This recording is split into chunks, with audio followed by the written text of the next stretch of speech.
Europe is planning to give Ukraine nuclear weapons as a security guarantee, and that's why the Kremlin is urgently pulling out of peace talks and is ready to keep fighting. This is the message coming from the Kremlin today. Today, on the 4th anniversary of the full-scale war against Ukraine, Russia has effectively declared war on the West as well. Because today, the Kremlin stated that the war against Ukraine has turned into a confrontation with the West, which, according to them, has supposedly been trying to destroy Russia all this time. That's why today, Putin and his spokesperson Peskov said directly that the so-called special military operation is over, and now Russia is entering a global war with the West. And Putin himself added that supposedly Ukraine is planning to sabotage the Turk Stream pipeline in the near future. In addition, today the Kremlin came up with a reason to make a dramatic exit and leave the peace talks, right on the anniversary of the full-scale invasion. Russian intelligence claimed that supposedly the UK and France are planning to give Ukraine nuclear weapons and the means to deliver them. And they've already started working on this issue. That's why the Kremlin announced that it's once again adjusting its negotiation position. Is there any evidence at all that Britain and France are transferring nuclear weapons? Of course not. Come on, these are just wild Russians. For example, they've already forgotten how they were lied to right to their faces about the attack on Vladimir Putin's residence and how loud the response to this pseudo-region, pseudo-attack would be. These same Russians have already forgotten that they were told about some dirty bomb, biological weapons and so on. My name is Pechiy. Let's discuss this topic together. But before we start this episode, I ask you to subscribe to the channel, give it a like, and leave any comment under this episode. Also, subscribe to my Telegram channel, Pechiy News. The link is in the description of this video. There we publish breaking news as it comes in. So, today the Kremlin decided to put on another circus show for the wild Russians.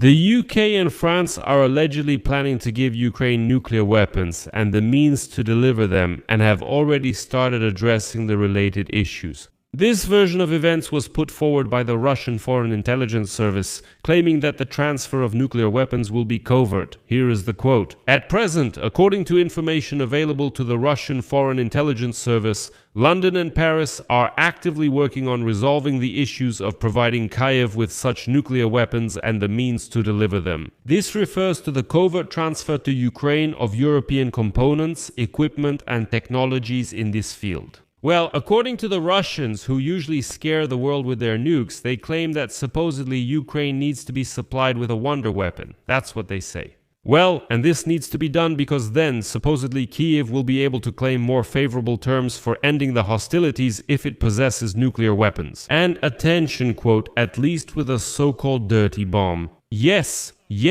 the Russians once again pulled out the fairy tale from 2022 about the dirty bomb. Let me remind you, they told this same story to the unwashed Russians. Those very Russians believed this legend, and then for some reason they forgot about this story. And now once again, the savages from the swamps with their mouths open are listening attentively to these ravings of Putin about a dirty bomb in the hands of Ukrainians.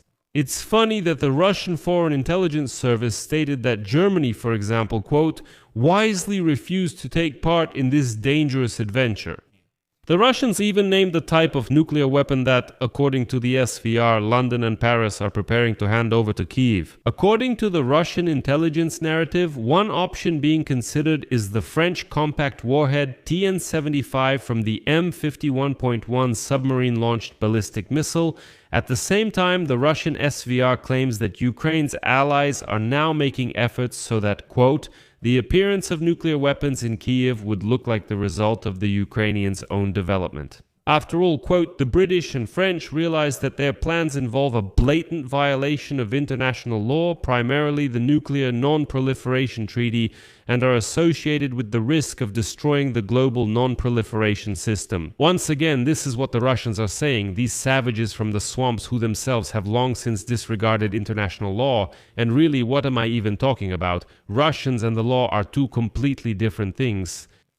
And here I want to remind the unwashed Russians who for some reason continue to watch my shows that in the past, Ukraine was the third largest nuclear power in the world, but in 1994 Ukraine voluntarily gave up its arsenal in exchange for security guarantees. And one of those guarantors was, in fact, the unwashed, wild Russia, which at first pledged to respect the independence, sovereignty, and territorial borders of Ukraine, as well as to refrain from threats of force or its use against the political independence or territorial integrity of the country. All of this was written in the Budapest Memorandum, and these Russians guaranteed that they would adhere to all of it. And then, completely forgetting its obligations and in violation of international law, Russia annexed Crimea, occupied territories in the east, and eventually unleashed the bloodiest war since World War II.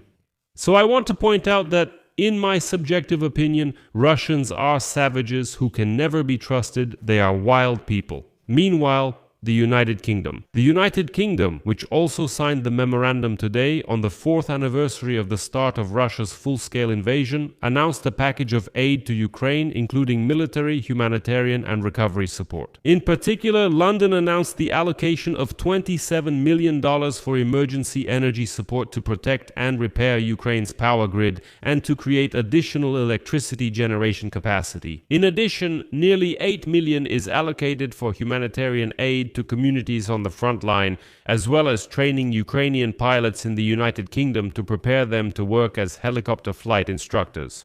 Additionally, the British government has allocated $40 million to support the resilience of Ukrainian society and to help ensure justice and hold Russians accountable for their crimes. But we all remember that Russians live in some kind of parallel universe of their own. Today, Kremlin spokesman Dmitry Peskov says that Russia will take into account in negotiations on Ukraine the fairy tales about nuclear weapons for Kyiv that were invented by the Russians themselves.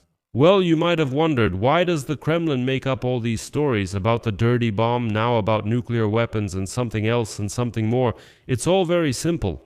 Separately, Peskov added that the goals of the Russian special operation have not yet been achieved, so the war will continue. That's why Russian Ivans shouldn't relax, but should prepare to die on the holy Ukrainian land, and to make Russian Ivans more willing to go and die.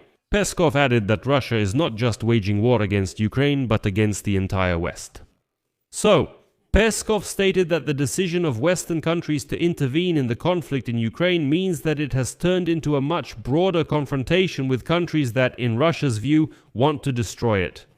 Quote, after the direct intervention of Western European countries and the United States in this conflict, the special military operation has de facto turned into a much larger confrontation between Russia and Western countries, which have had and continue to cherish the goal of destroying our country. Russia continues its efforts to achieve peace. Our position is very clear and consistent. Now everything depends on the actions of Kyiv. And on this matter, Vladimir Zelensky today directly stated that he is ready to meet with the head of the Kremlin, Vladimir Putin. Moreover, Zelensky added that he is even ready for a compromise on the ceasefire and is also open to negotiations on the territorial claims of the Russian Federation. In particular, Putin, let me remind you, is demanding the withdrawal of Ukrainian troops from Donbass and even from those territories. Russia continues its efforts, achievements, and position. Zelensky noted that territorial issues can only be resolved definitively at the level of heads of state and government. Next is his quote, "I have a simple message for Putin. I am ready to meet. We must stop the war." But the whole problem is that, first of all, Vladimir Putin is a bold coward who will never come out of his bunker for negotiations, and secondly, Russia does not want to end the war, otherwise the cowardly Vladimir Putin's regime would simply collapse. So, unwashed inhabitants of the Russian swamps, it's your turn. Write your nasty comments, show the whole civilized world your savage face. I'll leave it at that. Share your opinions and conclusions in the comments below this episode, subscribe to the channel, hit the bell, and don't forget to like. If you found this episode interesting and useful, you can support the work of this YouTube channel financially with your donation or subscription using the links and details in the description of this video or by scanning the QR code on your screen. That's all for now. Take care of yourselves. Goodbye, everyone.